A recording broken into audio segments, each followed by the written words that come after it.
Welcome to the Workplace Safety Training Series. Today's program is Control of Hazardous Energy, but most of us know this topic by its other name, Lockout Tagout. When employees are performing maintenance or repairs on equipment or retooling a machine, we need to be sure that they are protected while doing this work. Simply turning off the machine or unplugging it does not give enough protection for the maintenance or setup workers. Many serious accidents happen when a machine accidentally starts up. OSHA has requirements to protect workers from hazards on the job. OSHA has also set standards for protecting workers from hazards that are associated with energy sources. We call those standards Lockout Tagout. The Lockout Tagout standards require that energy sources to be de-energized and locked out when an employee is working on or around that energy source. This means that maintenance staff members are required to shut off the power to the equipment they'll be working on. They must turn off the power or bleed pressure from pneumatic or hydraulic lines before starting the maintenance operation. The Lockout Tagout standard also means that the disconnected energy source be locked to prevent another employee from accidentally turning the power back on. This training program is designed to help you understand what you must do to keep from being injured by uncontrolled hazardous energy. It is designed to help you 1. Identify those situations when you will need to use Lockout Tagout to protect yourself. 2. Understand how to implement Lockout Tagout procedures. 3. Know the correct types of locks and tags to use during Lockout Tagout. And 4.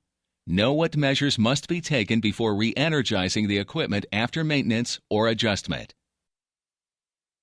You may be thinking, I'm not involved in equipment maintenance, so I don't need this program. That's not really true.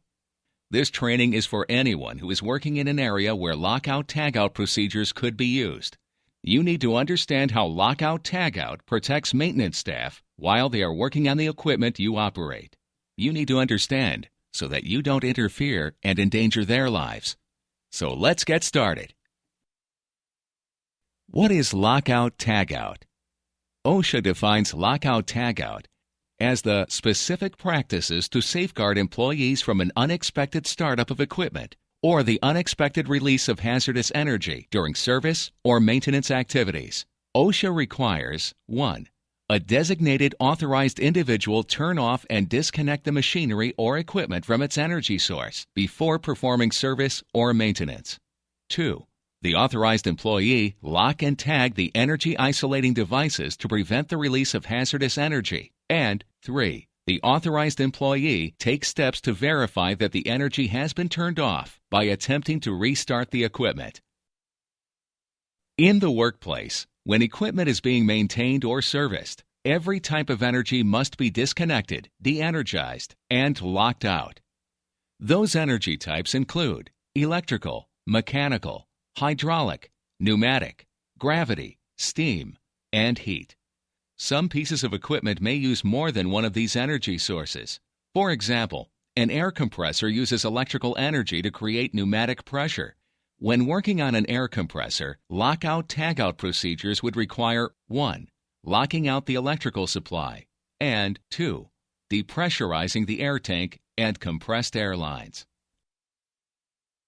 For equipment that operates using electricity, the lockout procedure is to disconnect the equipment from the electrical source. Usually there is a switch that can be used to isolate the electrical supply from the piece of equipment. The switch must be locked in the off position. Lockout for electrical equipment seems easy to understand.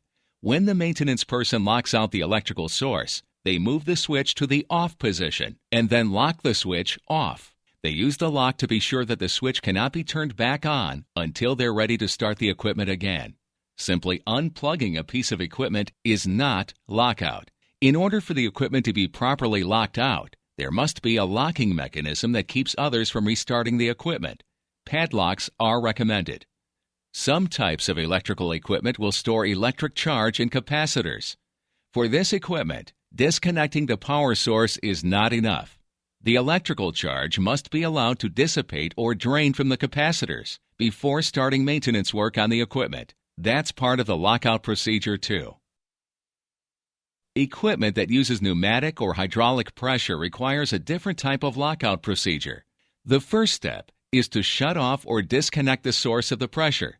There is a shutoff valve in the pressurized line between the pressure source and the equipment that is to be serviced or maintained. Close the valve and lock it out to prevent anyone else from opening it. There may be residual pressure left in the line. Bleed any pressure out of the lines as part of the lockout process.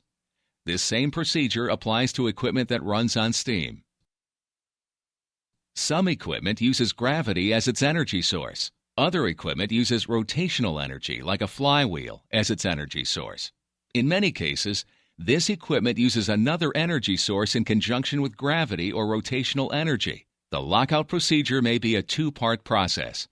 After locking out the primary energy source, for example, an electrical source, the lockout procedure will require that gravity be controlled by inserting blocks or pins to control any downward movement.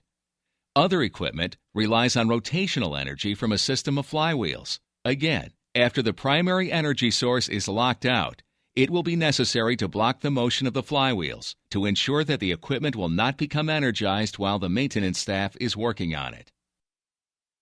For some equipment, you may not be able to easily lock out the energy source.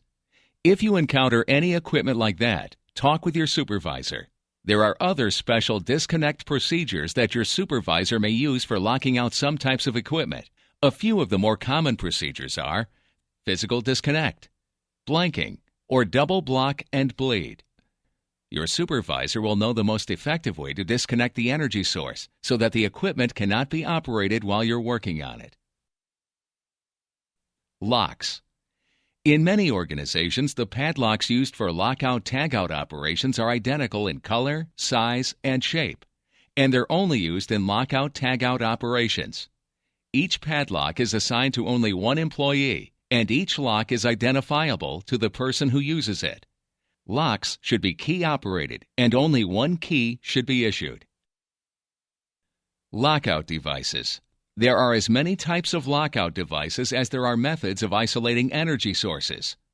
Some of the more common types of lockout devices are hasp, gang box, circuit breaker lockout, wall switch lockout, gate valve lockout, ball valve lockout, or pneumatic fitting lockout. If there isn't a lockout device for the equipment you need to service, don't take any chances. Contact your supervisor. Remember those pieces of equipment that needed special lockout procedures like double bleed and blank? Be sure that your padlock is locking out the energy source, even for equipment that needs special lockout procedures. The next step in the lockout process is to attempt to restart the equipment. After you lock out the energy source, bleed residual pressure, block vertical or rotational movement, and discharge capacitors. You must attempt to restart the piece of equipment. If it doesn't start, you have verified that your lockout procedure has worked. Every time you use a lockout procedure, you must also tag the lock. Tagout is the second half of the lockout tagout process. Whenever an energy source is locked out, the person who installed the lockout device will use a tag to alert others that the equipment is locked out for service operations. The tag will bear the warning, "Do not operate," and will provide several pieces of important information. It will identify the piece of machinery that is locked out and the name of the person doing the service work. The information on the tag includes a notice that the tag and the lock can only be removed by the person doing the maintenance after the work has been completed. Tags have to be able to resist being torn off. They are usually made from laminated paper or plastic. Paper tags do not meet the tear-resistant requirement. If there's more than one employee involved in the repair or maintenance of the piece of equipment, each employee must use his or her own lock on the lockout device. For example, if there are 4 employees working on the equipment, there will be 4 padlocks on the lockout device.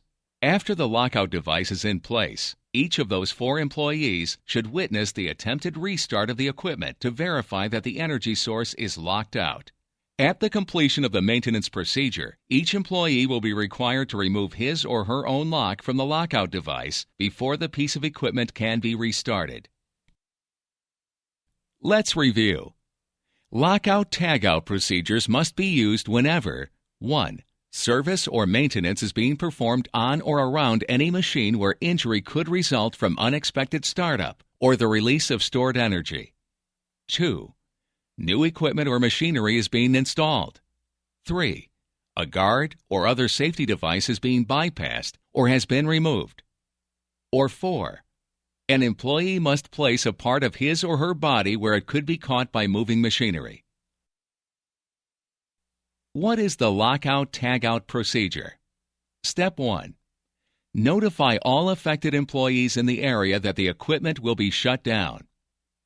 Step 2. Shut down the equipment. Stop it from operating. Step 3. Isolate the equipment from the power source, then lock and tag. Step 4. Block pneumatic or hydraulic-powered rams, presses, or shafts from movement, then lock and tag. Step 5. Release residual stored energy, bleed pneumatic and hydraulic lines, and ground capacitors to drain stored charge. Step 6. Verify that the equipment is disabled by attempting to restart it. Now, with the equipment disabled, you are ready to maintain, repair, service, or adjust the piece of equipment. Thank you for participating in this Lockout Tagout safety training program. If you have questions or if you need more information, be sure to contact your supervisor.